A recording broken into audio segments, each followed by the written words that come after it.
Picture this. You're the most powerful woman in the kingdom. You wear a crown that weighs more than a small child. Your word is law. Your signature can start wars or end them. You have armies, treasures, and enough political influence to reshape entire continents. You are, by all measures, untouchable. Except for one tiny, inconvenient detail. You're also human, and humans, even royal ones, occasionally fall in love with completely inappropriate people. Welcome to the most dangerous game in royal history. Not chess, not war. Romance. Because when you're a queen and you decide to follow your heart instead of your advisors, the price isn't just a broken heart or awkward family dinners. It's your throne, your reputation, and quite often your head, literally. Medieval executioners didn't believe in metaphors. The rules are simple. Queens must marry for politics, not passion. Their bodies belong to the state, their wombs to the dynasty, and their hearts to absolutely no one. Love is a luxury they cannot afford, a weakness enemies will exploit, and a scandal that can topple kingdoms. But here's the thing about forbidden fruit. It always looks more delicious when you're not allowed to taste it. So what happens when the most powerful women in the world decide to break the most important rule of all? What happens when queens risk everything for love? What happens when royal desire meets political reality? The answer is spectacularly messy, occasionally romantic, and almost always tragic. Because history is littered with queens who loved unwisely, chose poorly, and paid prices that would make loan sharks blush. Some lost their crowns. Some lost their lovers. Some lost their heads. All of them lost their reputations to centuries of gossip, rumor, and historical revisionism that painted them as either victims or villains, saints or sinners, when the truth was far more complicated. They were women, powerful, passionate, flawed, human women who dared to want something more than duty, politics, and arrange marriages to men who smelled like horses and had the emotional range of boiled cabbage. Their stories aren't just scandals. They're warnings, tragedies, and occasionally, against all odds, love stories that survived the executioner's axe and the historian's pen.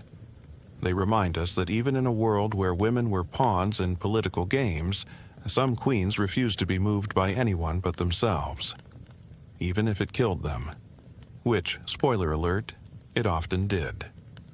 But before we dive into the bloodbath of royal romance gone wrong, let's set the stage. Medieval and Renaissance Europe wasn't exactly a place where women had options. Royal women had even fewer. You didn't choose your husband. Your father, uncle, or brother chose him for you based on which alliance would best serve the kingdom's interests. Love was not a factor. Compatibility was not discussed.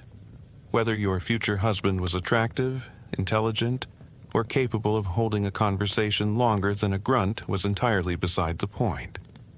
The marriage bed was a political battlefield. Every pregnancy was a national event. Every son was a dynasty secured. Every daughter was a future bargaining chip.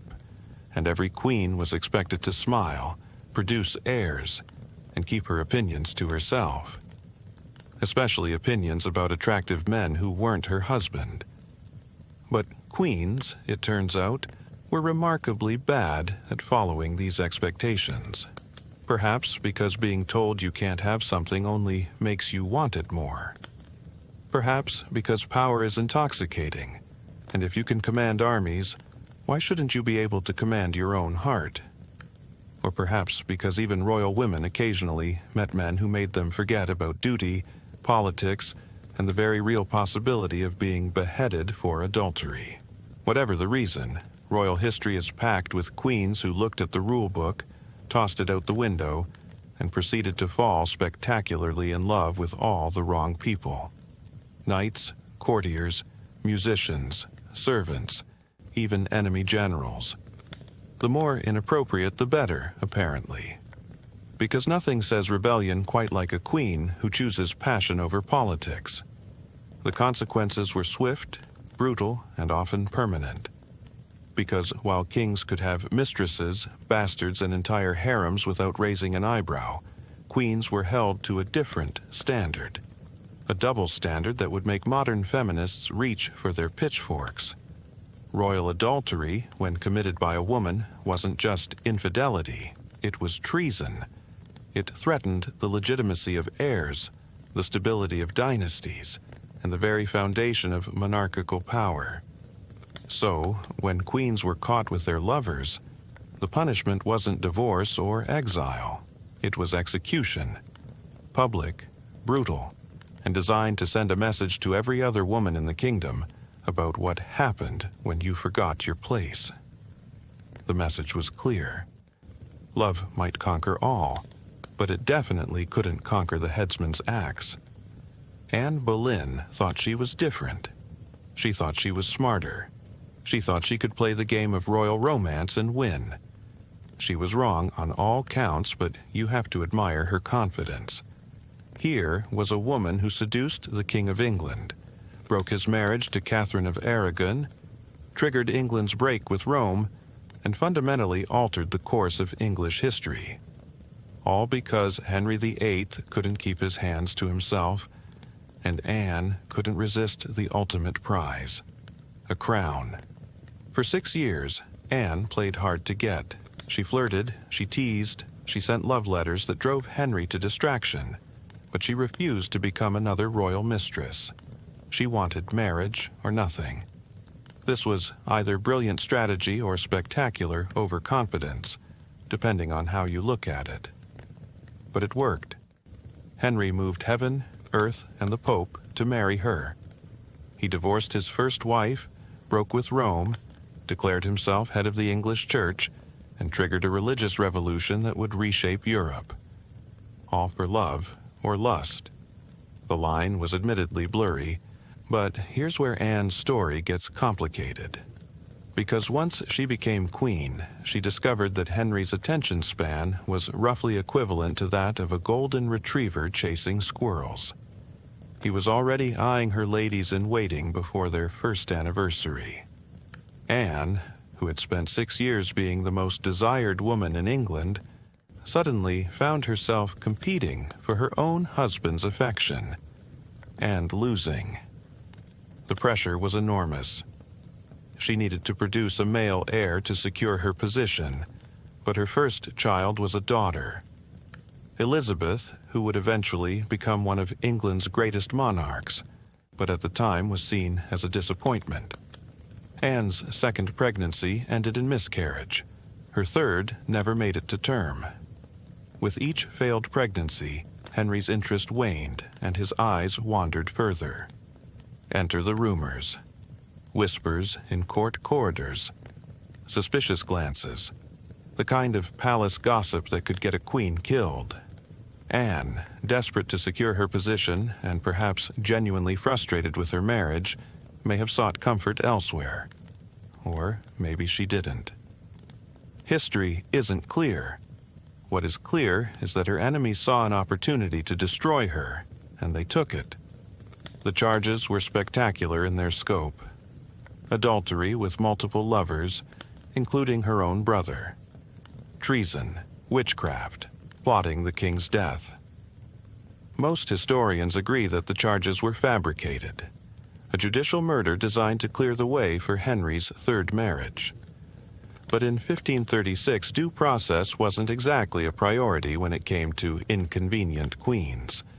Anne's alleged lovers were arrested, tortured, and executed. The trials were show trials. The evidence was circumstantial at best, and the confessions were extracted under duress. But none of that mattered. Henry wanted Anne gone, and when the King of England wants someone gone, they tend to go. Quickly and permanently. Anne faced her execution with a dignity that impressed even her enemies. She maintained her innocence, forgave her executioners, and met death with a courage that elevated her from scandalous queen to tragic martyr. Her last words, according to witnesses, were a prayer for the king who had condemned her to death. Either the ultimate act of forgiveness or the ultimate act of sarcasm, probably both. Her death solved nothing. Henry's third wife died in childbirth. His fourth marriage was annulled. His fifth wife was also executed for adultery, real or imagined. His sixth wife outlived him, probably through sheer stubbornness. Anne's daughter Elizabeth would eventually inherit the throne and rule England for 45 years without ever marrying. Perhaps having learned from her mother's example that royal marriage was a game where women rarely won. Anne Boleyn's story became a cautionary tale about the dangers of ambition, passion, and trusting powerful men. But it was also a story about a woman who refused to be invisible, who demanded to be queen rather than mistress, and who paid the ultimate price for wanting more than society was willing to give her. Her death didn't end the tradition of royal romance. It just made future queens more careful about getting caught. Catherine Howard was 19 when she became Queen of England. 19, beautiful, vivacious, and catastrophically naive about the realities of royal life. If Anne Boleyn's story was a tragedy of ambition, Catherine's was a tragedy of youth, inexperience, and spectacularly poor judgment. She was Anne Boleyn's cousin, which should have been warning enough. The Howard family apparently had a genetic predisposition for producing women who caught the king's eye and lost their heads. Catherine's rise to the throne was almost accidental. She was a lady in waiting to Henry's fourth wife, Anne of Cleves, when the king's roving eye landed on her. Henry was 49, overweight, probably diabetic, and sporting a leg ulcer that made him smell like a medieval hospital. Catherine was young enough to be his daughter and probably should have run screaming in the opposite direction. Instead, she smiled, flirted, and found herself elevated from minor nobility to Queen of England in less than a year. The marriage was doomed from the start. Not because of the age difference, though, that didn't help. Not because of Henry's increasingly volatile temperament, though that was terrifying. But because Catherine Howard had a past, and in Tudor England, a queen's past was supposed to be as pure as freshly fallen snow. Catherine's past was more like a snowbank after a week of traffic. Before becoming queen, Catherine had been involved with her music teacher, Henry Mannix. Then with Francis Derham, a gentleman who claimed they were secretly married. These weren't deep, dark secrets. They were relatively well known in court circles, but somehow no one thought to mention them to the king before the wedding, either because they assumed he wouldn't care, or because they were all collectively suffering from terminal stupidity. Catherine might have survived her premarital adventures if she had behaved herself as queen. Medieval kings were surprisingly tolerant of their wives' pasts if their wives were suitably grateful and properly submissive afterward.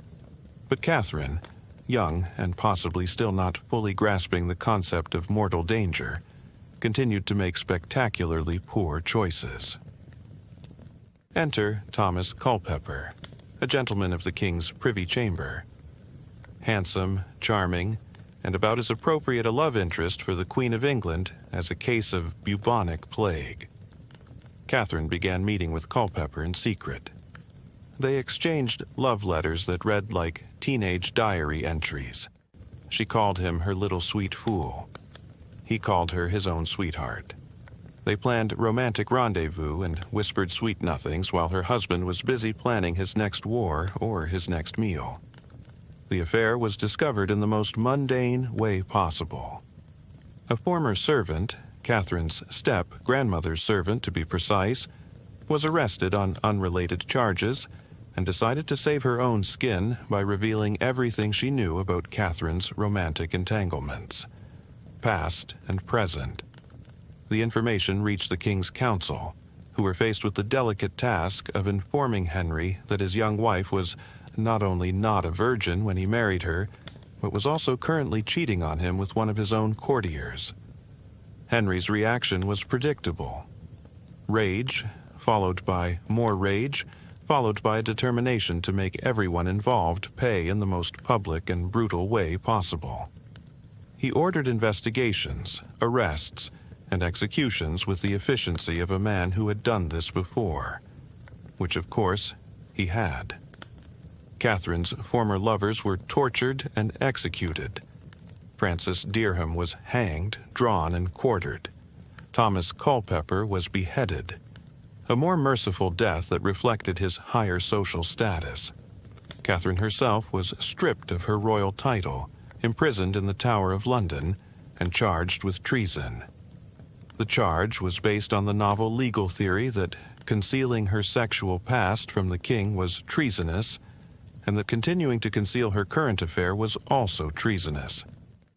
Basically, not telling the king that she wasn't a virgin, and then not telling him about her adultery were both capital crimes. Catherine's execution was scheduled for February 13th, 1542. The night before, she requested that the chopping block be brought to her cell so she could practice laying her head on it properly. This detail, reported by contemporary sources, perfectly captures the surreal horror of Tudor justice. A 19-year-old girl, preparing for her own execution by practicing the posture of death. On the morning of her execution, Catherine walked to the scaffold with dignity that belied her years. She admitted to leading a wicked life, but maintained that she had never intended to harm the king. Her last words were a plea for forgiveness and a prayer for the king's health and happiness. Then the axe fell, and England lost another queen to the dangerous combination of royal marriage and human nature. Catherine Howard's story illustrates the impossible position of Tudor queens. They were expected to be simultaneously pure and passionate, experienced enough to please the king, but innocent enough to be above suspicion. They were supposed to be political assets, but also romantic partners, public figures, but also private individuals. The contradictions were literally deadly. Her death also marked a turning point in Henry's reign. After Catherine, he would marry only once more, to Catherine Parr, a widow who was intelligent enough to survive and practical enough to outlive him. The age of young, beautiful queens who died for love was ending. It was being replaced by an age of cautious, clever women who understood that survival was more important than passion. But Catherine Howard's story lived on as a warning about the price of youth, inexperience, and falling in love with the wrong man at the wrong time. She remains one of the most tragic figures in English royal history, a girl who became a queen and died before she had a chance to become a woman. Her crime wasn't adultery. It was being young and foolish in a world that demanded perfection from its queens and death from those who failed to achieve it. Marie Antoinette was never supposed to be a tragic figure. She was supposed to be a political success story, a symbol of the alliance between France and Austria, a queen who would secure peace between two great powers and produce heirs to ensure the stability of the Bourbon dynasty. Instead, she became the most hated woman in France, a scapegoat for the kingdom's economic collapse, and eventually a victim of the revolution that consumed everything royal in its path. But before the guillotine, before the bread riots, before the entire kingdom turned against her, Marie Antoinette was just a 14-year-old Austrian princess who was terrible at politics and even worse at reading the room. She arrived in France in 1770 with a dowry, a mission, and absolutely no understanding of French court culture, French politics, or the growing resentment toward the monarchy that would eventually destroy her. Her marriage to the future Louis XVI was a disaster from the beginning. Not because they hated each other, they actually got along reasonably well, but because Louis was awkward, shy, and apparently so intimidated by the marriage bed that he avoided it for 7 years. 7 years. In a monarchy where producing heirs was the queen's primary job, this was not a minor problem. it was a dynastic crisis disguised as a personal embarrassment. The French court, which had elevated gossip to an art form, immediately blamed Marie Antoinette. She was frigid, she was barren, she was secretly loyal to Austria, she was spending too much money on dresses, she was too interested in fashion, she was not interested enough in French customs, she was damned if she did and damned if she didn't, which is essentially the story of every foreign royal bride in history. The lack of heirs made Marie Antoinette desperate for something to fill the void in her life. She threw herself into fashion, gambling, and elaborate parties that scandalized the French nobility, who were apparently shocked that a young woman might want to have fun. She commissioned increasingly extravagant gowns, redecorated Versailles repeatedly, and spent money like someone who had never heard the word budget. But the real scandal wasn't her spending. It was her friendships. Marie Antoinette formed intense, passionate relationships with both men and women that set tongues wagging throughout Europe. Her relationship with the Swedish diplomat Axel von Fersen was the most notorious. Tall, handsome, sophisticated, and everything her husband wasn't, Fersen became the Queen's constant companion, her confidant, and quite possibly her lover. Their relationship began innocently enough. Fersen was charming, well-read, and one of the few people at court who seemed genuinely interested in Marie Antoinette as a person rather than as a political symbol. He spoke multiple languages, had traveled extensively, and could discuss art, literature, and philosophy with a depth that impressed the Queen. In a court full of sycophants and spies, Fersen represented something genuine. The affair, if it was an affair, developed slowly. Secret meetings in the Queen's private apartments, long walks in the gardens of Versailles, coded letters that spoke of friendship but hinted at deeper feelings. Marie Antoinette began relying on Fersen for emotional support, political advice, and companionship. He became the person she turned to when court politics became unbearable, when her marriage felt empty, and when the weight of being queen threatened to crush her. The relationship intensified after Marie Antoinette finally began producing children. Ironically, once the pressure to conceive was lifted, she found herself drawn more deeply into an emotional connection that may have become physical. Letters between the Queen and Fersen, discovered centuries later, suggest a relationship that went far beyond friendship. They addressed each other with intimate nicknames, shared private jokes, and made plans for secret meetings that would have been scandalous if discovered. But the real problem wasn't the relationship itself. It was the timing. France was sliding toward financial collapse. The American Revolution had drained the royal treasury. Crop failures had led to bread shortages. The nobility refused to pay taxes. The common people were struggling to survive. And in the midst of this crisis, the Queen was perceived as an out-of-touch foreigner who cared more about her romantic relationships than about the suffering of her subjects. The pamphlets began appearing in the 1780s. Crude, pornographic, and vicious, they depicted Marie Antoinette as a sexual deviant, a traitor, and a symbol of everything wrong with the monarchy. She was accused of having affairs with multiple men and women, of spending the kingdom into bankruptcy, of secretly conspiring with Austria against French interests. Most of the accusations were false or exaggerated, but they spread like wildfire through a population looking for someone to blame for their misery. When the revolution began in 1789, Marie Antoinette became its primary target. Not just because she was queen, but because she represented everything the revolutionaries hated about the old regime. She was foreign, wealthy, privileged, and allegedly immoral. Her relationship with Fersen, whether romantic or not, was used as evidence of her disloyalty to France. Her spending on fashion and entertainment was cited as proof of her indifference to the people's suffering. The royal family's attempted escape from France in 1791 sealed Marie Antoinette's fate. The flight to Varennes, as it became known, was planned partly by Fersen, who helped organize the logistics of the escape attempt.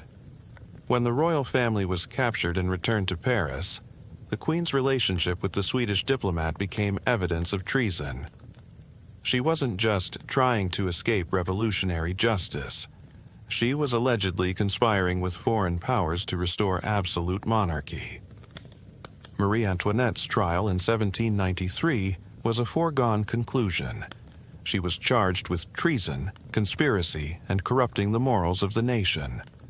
The evidence was largely circumstantial, based on rumors, gossip, and revolutionary propaganda.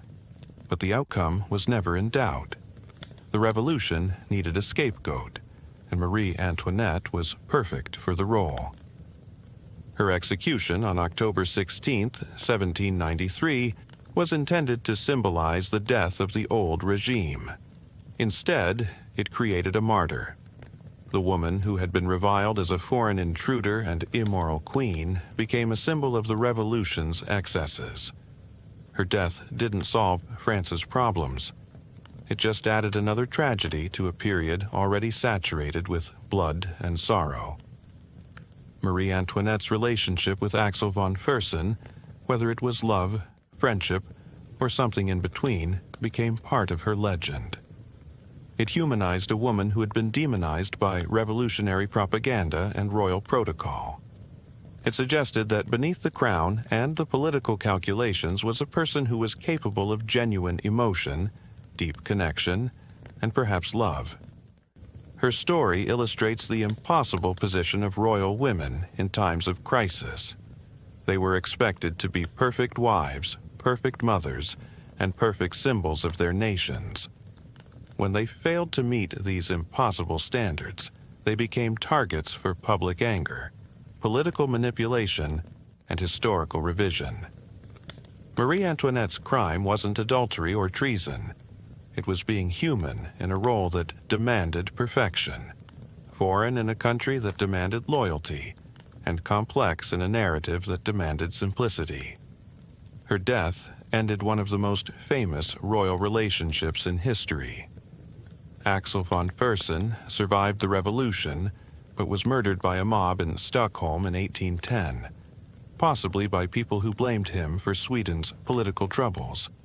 Their love story, if that's what it was, became a symbol of the price paid by those who dared to love across the boundaries of politics, nationality, and social expectation. Eleanor of Aquitaine was perhaps the most powerful woman in 12th century Europe, and she used that power in ways that scandalized contemporaries and continue to fascinate historians.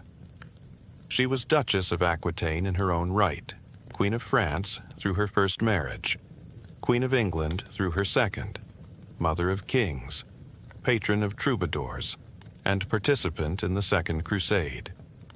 She was also, according to her enemies, an adulteress, a manipulator, and a woman who refused to stay within the boundaries society had drawn for even royal women. Her first marriage, to Louis VII of France, was a political alliance designed to unite Aquitaine with the French crown. Eleanor brought vast territories as her dowry, lands that were richer and more sophisticated than much of France. She also brought ideas about culture, literature, and the proper relationship between men and women that were revolutionary for their time. The court of Aquitaine had developed a culture of courtly love, where noble women were idealized, poetry flourished, and romantic relationships were celebrated rather than merely tolerated. Louis VII was not prepared for Eleanor. He was pious, serious, and committed to a vision of kingship that emphasized duty, religious devotion, and traditional gender roles. Eleanor was worldly, intelligent, and interested in luxury, art, and political power. She was also beautiful, charismatic, and completely uninterested in being a decorative queen who produced heirs and stayed quiet about everything else. The marriage was troubled from the beginning. Eleanor accompanied Louis on the Second Crusade, despite widespread disapproval from both his advisors and church officials. Women weren't supposed to go on crusade, and queens certainly weren't supposed to abandon their kingdoms to fight in the Holy Land. But Eleanor insisted, and she brought a contingent of noble women with her. The sight of women in the crusading army shocked contemporaries and provided fodder for gossip that followed Eleanor for the rest of her life. During the crusade, rumors began circulating about Eleanor's relationship with her uncle, Raymond of Poitiers, who was Prince of Antioch. The allegations were almost certainly false. Raymond was actually interested in securing Eleanor's support for his military campaigns, but they reflected the suspicion that surrounded any woman who refused to behave with conventional modesty. Eleanor was accused of adultery, of political manipulation, and of placing her own interests above those of her husband and the crusading cause. The rumors intensified when Eleanor and Louis disagreed about strategy during the crusade. Raymond wanted Louis to help him attack Aleppo, a Muslim stronghold that threatened Antioch. Louis preferred to continue toward Jerusalem, fulfilling his crusading vows but ignoring the military realities of the situation. Eleanor supported her uncle's position, arguing that it made better strategic sense. This was interpreted by contemporaries not as political wisdom, but as evidence of improper influence and possibly improper relationships. When Louis refused to help Raymond and insisted on leaving Antioch, Eleanor reportedly declared that she would not accompany him. She may have threatened to dissolve their marriage on the grounds of consanguinity. They were distantly related, which would have meant the loss of Aquitaine for the French crown. This was political hardball of the highest order, a queen threatening to destroy her husband's kingdom in order to get her way. Louis's response was to have Eleanor essentially kidnapped from Antioch and forced to accompany him to Jerusalem. The marriage limped along for several more years, but the damage was irreparable. They had produced only daughters, which was seen as a sign of divine disapproval. Their relationship was poisoned by suspicion, resentment, and fundamental disagreements about how royal marriages should function. The annulment, when it finally came in 1152, was officially granted on grounds of consanguinity. But everyone understood the real reasons. Eleanor was too independent, too strong-willed, and too interested in power for a traditional royal marriage. Louis needed a wife who would support his authority, not challenge it. Eleanor needed a husband who could match her intelligence and ambition, not one who saw her as a threat to be contained. Within 2 months of her annulment, Eleanor married Henry Plantagenet, who would become Henry II of England. This marriage was a scandal for multiple reasons. Henry was 11 years younger than Eleanor. He was Duke of Normandy and Count of Anjou, which made him one of Louis VII's most powerful vassals. The marriage essentially transferred control of Aquitaine from France to England, a geopolitical disaster for the French crown. But the marriage was also passionate in ways that Eleanor's first marriage had never been. Henry was intelligent, energetic, and as interested in power as Eleanor was. He appreciated her political skills, valued her advice, and seemed genuinely attracted to her personality rather than just her territories. For the first time in her life, Eleanor was in a marriage that engaged her emotionally as well as politically. Their relationship produced 8 children and lasted for over 30 years, though it was stormy throughout. Henry was notoriously unfaithful, maintaining relationships with multiple mistresses throughout their marriage. But Eleanor's response wasn't the quiet acceptance expected from medieval queens. She established her own court in Poitiers, patronized troubadours who celebrated courtly love, and created a cultural alternative to Henry's more traditional court. The court of love at Poitiers became legendary. Eleanor gathered poets, musicians, and intellectuals who developed new forms of literature that celebrated romantic relationships, idealized women, and questioned traditional power structures. The troubadour tradition that flourished under Eleanor's patronage influenced European literature for centuries, but it also represented a direct challenge to conventional ideas about marriage, authority, and women's roles.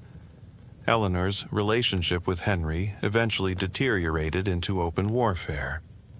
When their sons rebelled against their father in 1173, Eleanor supported them. This wasn't just family politics.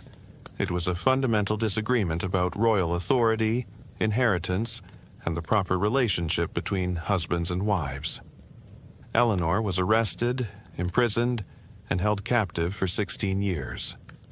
Her imprisonment was comfortable by medieval standards, but it was still imprisonment. She was confined to various royal residences, kept under guard, and prevented from participating in politics. Henry's message was clear. Queens who challenged royal authority, even queens who were also duchesses in their own right, would be contained. Eleanor's independence, her political activities, and her refusal to accept traditional limitations had finally pushed her too far. Eleanor was released only after Henry's death in 1189. She was 67 years old, an age when most medieval women would have retired to a convent. Instead, she immediately resumed political activity. She helped secure the throne for her son, Richard I, organized his departure for the Third Crusade, served as regent in his absence, and later worked to secure the succession for her youngest son, John. Eleanor lived to be 82, an extraordinary age for the 12th century. She outlived her husband, most of her children, and many of her grandchildren. She witnessed the rise and fall of dynasties, the success and failure of crusades, and the transformation of medieval culture. Her life spanned some of the most dynamic decades in European history, and she was an active participant in most of the major political developments of her time. Her romantic relationships, whether with Raymond of Antioch, Henry II, or others, were always secondary to her political activities, but they were also inseparable from her politics. Eleanor's refusal to accept conventional limitations on royal women extended to every aspect of her life. She claimed the right to choose her own husbands, support her own political positions, and define her own role as queen. The price she paid was imprisonment, exile, and centuries of historical criticism that portrayed her as a dangerous woman who threatened the natural order. Modern historians have generally been more sympathetic to Eleanor, recognizing her as one of the most successful female rulers of the medieval period. But her contemporaries saw her as a cautionary tale about what happened when women refused to stay within prescribed boundaries. Her relationships with men were evidence of her unfitness for power. Her political activities were proof of her unwomanly ambition, and her cultural patronage was interpreted as dangerous innovation. Eleanor of Aquitaine's story illustrates the complex relationship between power, gender, and romantic relationships in medieval Europe. She had more political authority than almost any other woman of her time, but she was still constrained by expectations about how women should behave. Her romantic relationships were always potential weapons that enemies could use against her, but they were also sources of personal fulfillment and political alliance. Her legacy is complicated. She was undoubtedly one of the most powerful and influential women in medieval Europe. She was also a woman who paid a significant price for challenging conventional limitations on female authority. Her story suggests that even queens with vast wealth, noble blood, and political support could be destroyed if they pushed too hard against the boundaries that society had drawn for women. The pattern repeated throughout European royal history. Queens who sought romantic fulfillment outside the bounds of political marriage, who challenged their husband's authority, or who claimed independent political roles faced imprisonment, exile, divorce, or execution. The price of love for royal women was almost always higher than the love was worth. But Eleanor's story also suggests that some women found the price acceptable. Her marriages, her relationships, and her political activities brought her personal satisfaction, cultural influence, and historical significance that conventional queenship would never have provided. She chose passion over safety, power over security, and independence over acceptance. The cost was enormous, but so were the rewards. Catherine, the Great of Russia, understood power in ways that most monarchs never did. She also understood that power, for a woman, required different strategies than power for a man.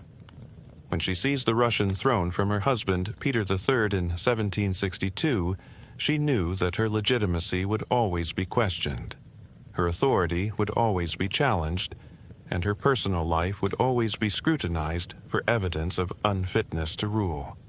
So, Catherine developed a comprehensive strategy for maintaining power that included military conquest, legal reform, cultural patronage, and careful management of her romantic relationships. She understood that her lovers would be political assets as well as personal companions, that her sexual autonomy would be both a source of strength and a potential vulnerability, and that the price of passion for an empress was eternal vigilance. Catherine's approach to romantic relationships was revolutionary for its time. Instead of hiding her affairs or limiting herself to discreet relationships that wouldn't threaten her political position, she turned her lovers into a parallel government. Her favorites became generals, administrators, and advisors who helped her rule the largest empire in the world.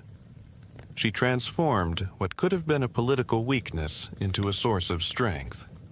Her first significant relationship after becoming empress was with Grigory Orlov, one of the officers who had helped her overthrow her husband. Orlov was handsome, brave, and completely devoted to Catherine's success.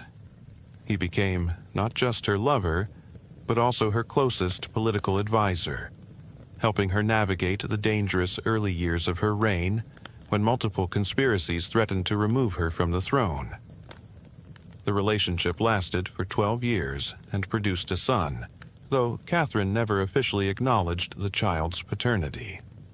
Orlov's influence extended far beyond the bedroom. He commanded military campaigns, supervised government ministries, and served as Catherine's representative in diplomatic negotiations. Critics accused Catherine of being ruled by her passions, but the evidence suggests that she was using her passions to rule more effectively. When Catherine ended her relationship with Orlov in 1772, it wasn't because of romantic disappointment or political pressure. It was because she had found someone who could serve her interests even better. Grigory Potemkin was younger, more intelligent, and more ambitious than Orlov.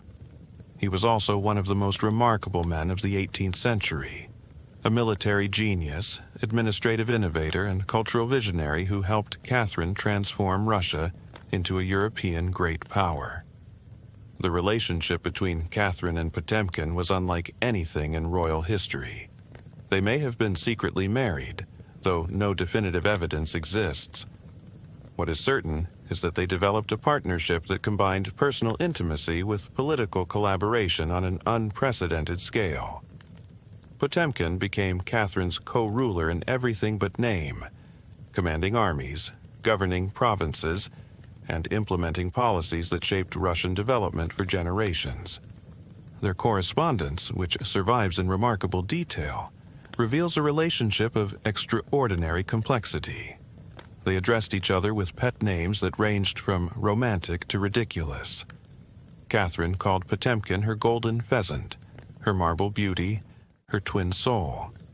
He called her his divine woman, his beloved sovereign, his life.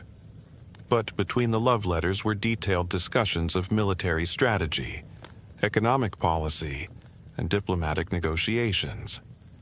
Potemkin understood that his relationship with Catherine gave him unprecedented access to power, but also unprecedented vulnerability.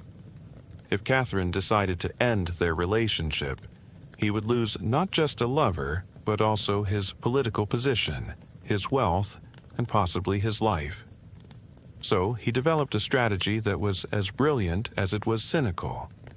He began selecting Catherine's subsequent lovers himself. The Potemkin system, as historians have called it, involved Potemkin identifying attractive young men, grooming them for imperial favor, presenting them to Catherine, and then managing their relationships with the Empress to ensure that his own influence remained paramount. It was romantic relationship management on an imperial scale, and it worked brilliantly for over a decade. Catherine's subsequent favorites, men like Alexander Lanskoy, Alexander Yermolov, and Platon Zubov, were all essentially Potemkin's protégés. They were chosen for their youth, their attractiveness, and their willingness to accept subordinate roles in the complex hierarchy of Catherine's court. They received enormous wealth, impressive titles, and temporary access to the most powerful woman in Europe. But they never threatened Potemkin's fundamental position as Catherine's primary partner. The system allowed Catherine to enjoy romantic companionship without sacrificing political stability. Her lovers were vetted for loyalty, trained for discretion, and monitored for any signs of independent ambition. She could indulge her personal desires while maintaining absolute control over the political implications of her relationships. It was, perhaps, the most sophisticated approach to royal romance in European history. But the system also revealed the fundamental loneliness of absolute power. Catherine's relationships were always constrained by political calculations, personal security concerns, and the need to maintain imperial dignity. She could have lovers, but she couldn't have equals. She could enjoy passion, but she couldn't risk vulnerability. The price of being the most powerful woman in the world was that every relationship was, ultimately, a transaction. Catherine's approach to love was successful by any measure. She ruled Russia for 34 years, expanded the empire to include Crimea and parts of Poland, created one of the greatest art collections in the world, and established legal codes that influenced Russian law for centuries. Her romantic relationships enhanced rather than undermined her political effectiveness. She proved that a female ruler could have lovers without losing authority, could enjoy personal freedom without sacrificing political control. But Catherine's success came at a personal cost that she rarely acknowledged publicly. Her letters to friends reveal a woman who longed for genuine emotional connection, but found it almost impossible to achieve. The men in her life were always conscious of her power, always calculating their own interests, always aware that their positions depended on her continued favor. Even Potemkin, who probably came closest to being her genuine partner, was ultimately subordinate to her imperial authority. When Potemkin died in 1791, Catherine was devastated in ways that surprised contemporaries.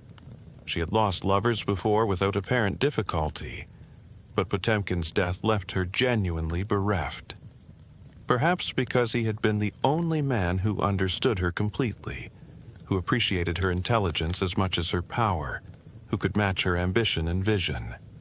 His death marked the end of the great partnership that had defined her reign, and Catherine never recovered from the loss. Catherine's final favorite, Platon Zubov, was 40 years younger than the Empress and served more as a companion than as a political partner. Their relationship revealed the fundamental sadness of Catherine's later years. She was still the most powerful ruler in Europe, but she was also an aging woman whose personal needs had become increasingly difficult to satisfy within the constraints of imperial protocol. Catherine the Great's management of her romantic relationships was perhaps the most successful in royal history, but it was also the most calculated. She turned love into statecraft, passion into policy, and personal desire into political advantage. The price was that she could never be certain whether her lovers cared for her as a woman or simply as an empress. The crown that gave her the freedom to choose her own relationships also ensured that those relationships could never be entirely genuine. Her legacy in this regard is complex. She proved that female rulers could have active romantic lives without losing political authority, but she also demonstrated the isolation that accompanied absolute power. Her story suggests that even the most successful royal women paid a price for their success, that power and love were rarely compatible, and that the choice between personal fulfillment and political effectiveness was often a false choice that concealed deeper limitations. But Catherine's approach influenced how subsequent female rulers thought about romance, power, and personal autonomy. She established precedents that made it easier for later queens and empresses to claim the right to choose their own relationships, to enjoy personal freedom, and to refuse the traditional constraints that had limited royal women for centuries. Her romantic revolution was as significant as her political reforms and considerably more personal. Mary, Queen of Scots, was perhaps the most romantic of all the tragic queens. A woman whose life read like a Gothic novel written by someone with a particularly dark imagination. She was crowned when she was 6 days old, married 3 times before she was 25, and spent the last 19 years of her life imprisoned by her cousin, Elizabeth I of England. Her story is a perfect illustration of how romantic passion and political ambition could combine to create spectacular disaster. Mary's first marriage was arranged when she was 5 years old. She was betrothed to the Dauphin of France as part of a political alliance designed to protect Scotland from English aggression.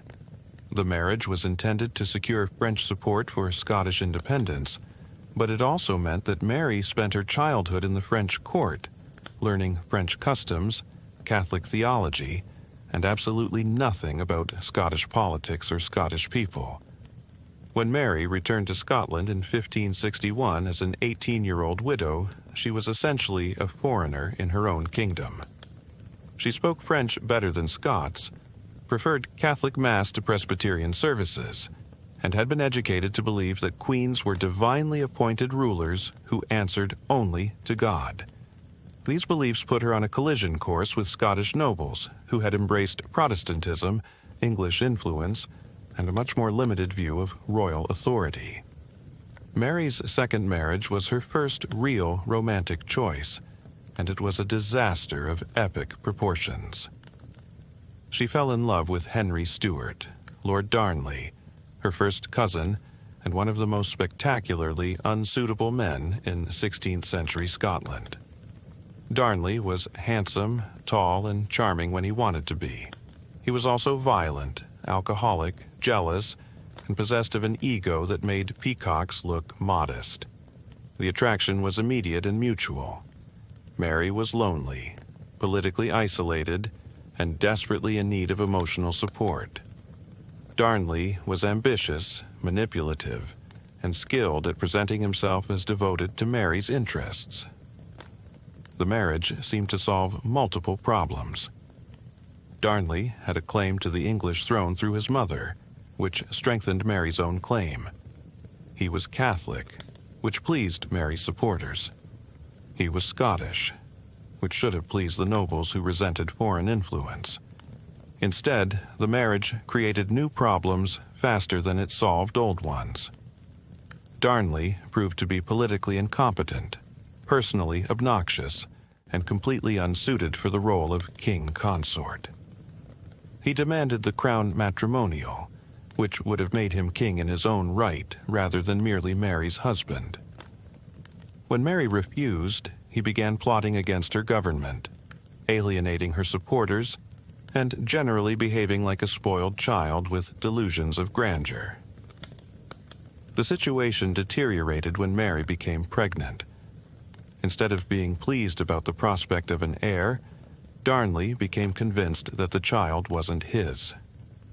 His jealousy focused on David Rizzio, Mary's Italian secretary and one of her closest advisors. Rizzio was intelligent, cultured, and completely devoted to Mary's interests. He was also rumored to be the Queen's lover, though there's no credible evidence for the relationship. Darnley's response to his suspicions was characteristically violent and stupid. he organized a conspiracy to murder Rizzio, believing that this would somehow restore his own position and prove his dominance over Mary. On March 9, 1566, Darnley and several Scottish lords burst into Mary's private dining room, dragged Rizzio away from the heavily pregnant queen, and stabbed him to death in an adjacent chamber. The murder was politically disastrous and personally traumatic for Mary. She was 6 months pregnant, emotionally devastated by the loss of a trusted advisor, and now married to a man who had demonstrated his willingness to use violence against her household. The marriage, which had begun with genuine passion, became a source of fear, resentment, and mutual loathing. Mary's son, the future James VI of Scotland and James I of England, was born in June 1566. But instead of healing the rift between Mary and Darnley, the birth seemed to widen it. Mary was determined to protect her child from his father's influence, while Darnley was increasingly desperate to assert his authority as king. The court was full of rumors about plots, conspiracies, and possible divorce proceedings. The situation resolved itself in February 1567 when Darnley was murdered. The circumstances were mysterious, dramatic, and completely scandalous. Darnley was staying at Kirko Field, a house in Edinburgh, when the building was destroyed by a gunpowder explosion. But Darnley's body was found in the garden, apparently strangled rather than killed by the blast. The murder had all the subtlety of a medieval revenge tragedy, and it immediately created a political crisis that would destroy Mary's reign. Suspicion immediately fell on James Hepburn, Earl of Bothwell, one of Mary's most powerful supporters and quite possibly her lover. Bothwell was a Protestant lord who had supported Mary's government, defended her against various conspiracies, and emerged as one of her most trusted advisors. He was also married, notoriously aggressive, and widely suspected of organizing Darnley's murder with Mary's knowledge and approval. Mary's reaction to Darnley's death seemed to confirm the worst suspicions about her involvement. Instead of demanding justice, pursuing the murderers, or distancing herself from Bothwell, she allowed him to organize a show trial that acquitted him of all charges. Then, 3 months after Darnley's murder, she married Bothwell in a Protestant ceremony that scandalized Catholic Europe and convinced Protestant Scotland that their queen had completely lost her mind. The marriage to Bothwell was Mary's final romantic disaster. It was probably motivated by genuine passion. Bothwell was charismatic and powerful in ways that appealed to Mary's romantic imagination. But it was also political suicide. The Scottish nobles, who had tolerated Mary's previous mistakes, decided that a queen who married her husband's probable murderer was unfit to rule. The rebellion that followed was swift and decisive. Mary and Bothwell were defeated at the Battle of Carberry Hill, though the battle was more of a negotiation than a fight. Mary was promised safe treatment if she abandoned Bothwell, and she agreed. It was the last time she would see her third husband, who fled to Denmark where he was imprisoned until his death in 1578. Mary was forced to abdicate in favor of her infant son and imprisoned at Loch Leven Castle. She escaped the following year and attempted to regain her throne, but was defeated again at the Battle of Langside. Faced with the choice between returning to captivity in Scotland or seeking refuge in England, Mary chose England. It was a decision that would define the rest of her life. Elizabeth I's response to Mary's arrival was characteristically cautious and politically shrewd. She couldn't return Mary to Scotland, where she would probably be executed. She couldn't allow Mary to travel to France or Spain, where she might gather support for an invasion of England. And she couldn't recognize Mary as a legitimate queen, because that would validate Mary's claim to the English throne. So Elizabeth chose the option that served her interests best. She kept Mary as a prisoner, comfortable but closely guarded, for the next 19 years. Mary's captivity in England was a slow-motion tragedy that revealed both her resilience and her fundamental inability to learn from her mistakes. She spent nearly 2 decades plotting her escape, corresponding with foreign agents, and involving herself in conspiracies against Elizabeth's government. Her romantic nature, which had already caused so much political damage, continued to create problems even in prison.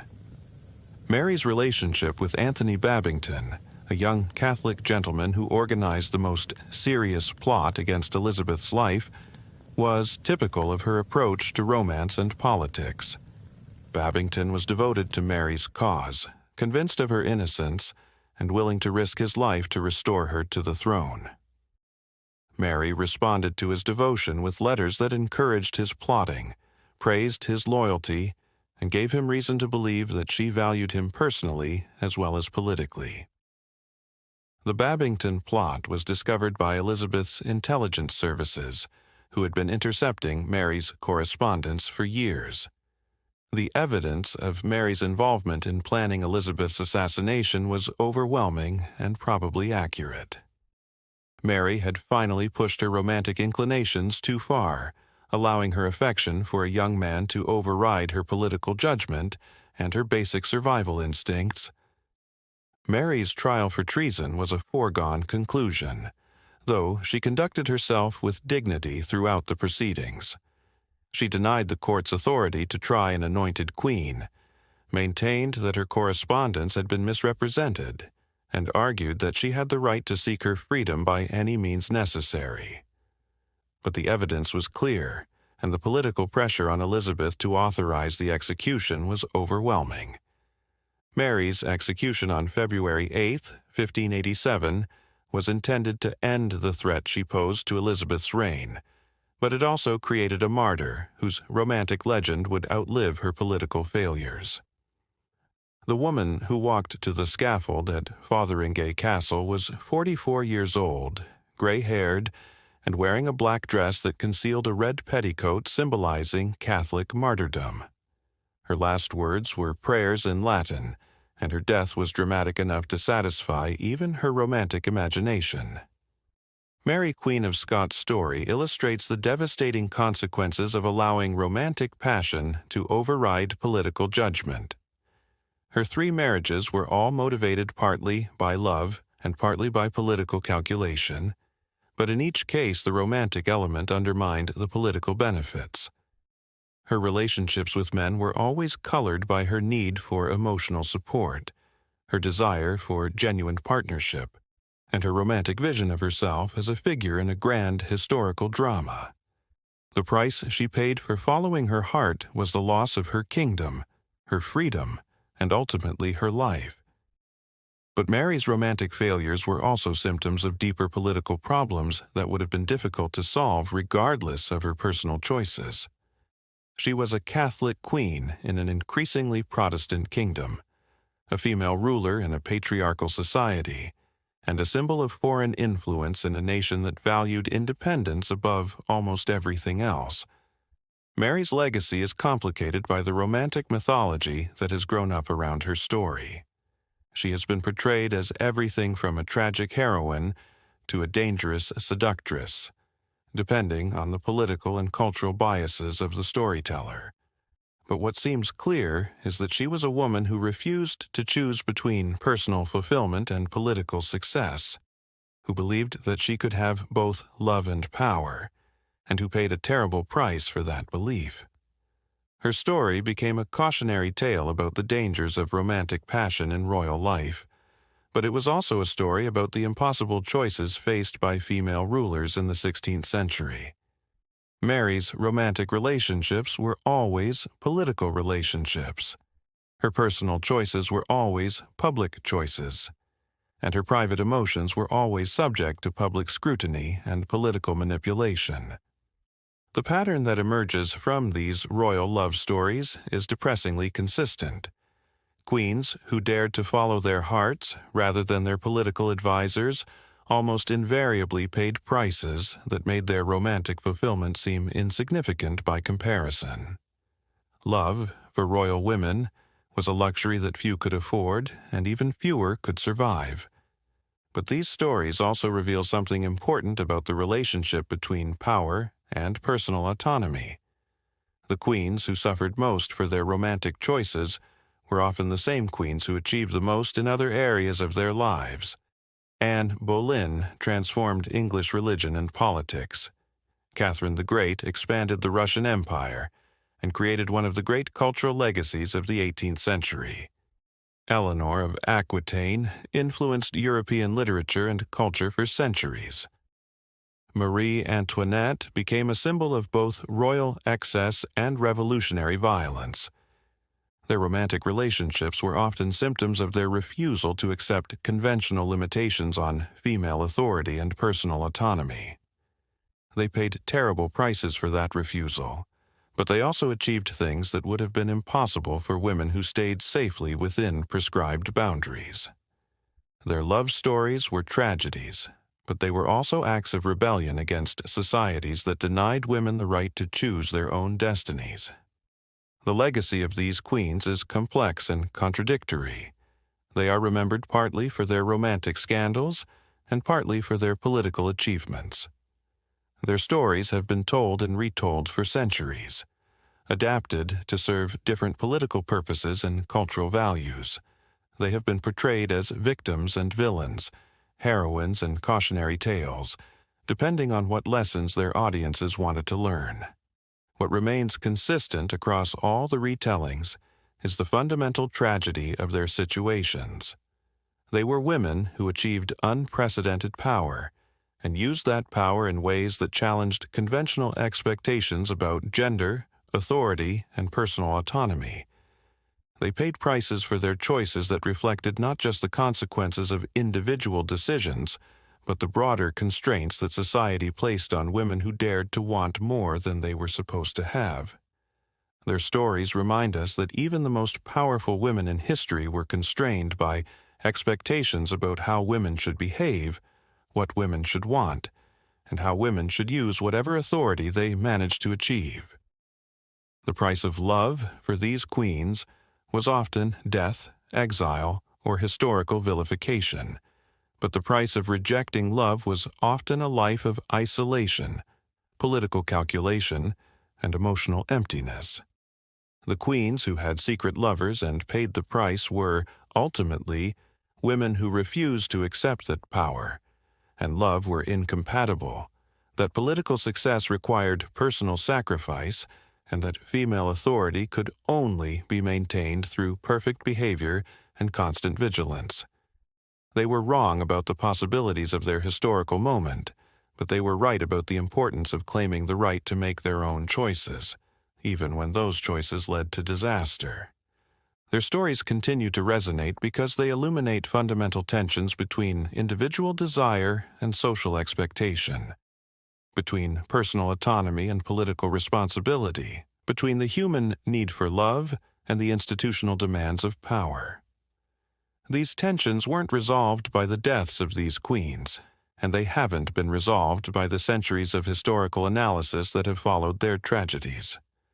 The queens who loved unwisely and paid terribly remind us that the price of challenging social constraints has always been high, especially for women, and especially for women with power. But they also remind us that some challenges are worth making, some prices are worth paying, and some stories are worth telling, even when they end in tragedy. Their romantic disasters were also romantic rebellions, and their personal failures were also political statements about the right of women to choose their own destinies, regardless of the consequences. In the end, these queens lost their lovers, their thrones, and often their lives. But they won something else. They won the right to be remembered not just as political figures or dynastic symbols, but as complex human beings who loved, suffered, chose, and paid. Their stories survived because they touched something fundamental about the human experience, about the relationship between power and vulnerability, authority and desire, public duty and private need. The price they paid for love was everything they had. But the love they found, however briefly and however disastrously, was genuinely theirs. In a world that denied women the right to choose almost anything about their own lives, these queens chose their own romantic destinies. The choice destroyed them, but it also made them immortal. Their love stories became legends that outlasted their kingdoms. Their scandals became symbols that transcended their historical moments, and their tragedies became testimonies to the enduring human desire for autonomy, passion, and genuine connection, regardless of the cost. They were queens who had secret lovers and paid the price. But they were also women who refused to let fear determine their choices, who claimed the right to love and be loved on their own terms, and who demonstrated that even the most powerful constraints on human behavior could be challenged by individuals willing to risk everything for the chance to live authentically. Their stories are tragedies, but they are also triumphs of human spirit over social convention, individual will over institutional authority, and love over fear. The price was terrible, but the prize was dignity, autonomy, and the kind of legendary status that comes only to those who dare to challenge the fundamental assumptions of their time. That, perhaps, is the real legacy of these royal women. Not the scandals or the executions or the political disasters, but the example of what it means to choose love over safety, authenticity over acceptance, and personal truth over social expectation. They lost everything, but they also proved that everything could be risked for the right to live as a complete human being, rather than just a symbol of political authority. Their secret lovers may have destroyed them, but they also liberated them from the constraints that defined royal womanhood for centuries. The price was their lives. The reward was their humanity. And in the balance between cost and benefit, their stories suggest that they would make the same choices again, knowing everything they came to know about the consequences. Because the alternative, a life without love, without choice, without the possibility of genuine human connection, was no life at all for women who had tasted real power and real passion. Their tragedies were also their triumphs. Their disasters were also their declarations of independence, and their deaths were also their final acts of rebellion against a world that demanded their silence, their obedience, and their complete submission to duties that left no room for the heart. They refused to submit, and history remembers them not just for their failures, but for their refusal to accept that failure was the only option for women who dared to want everything that men took for granted. Love, power, choice, and the right to pay whatever price those desires demanded. They were queens who had secret lovers and paid the price, but they were also women who proved that some prices are worth paying, some secrets are worth keeping, and some loves are worth dying for.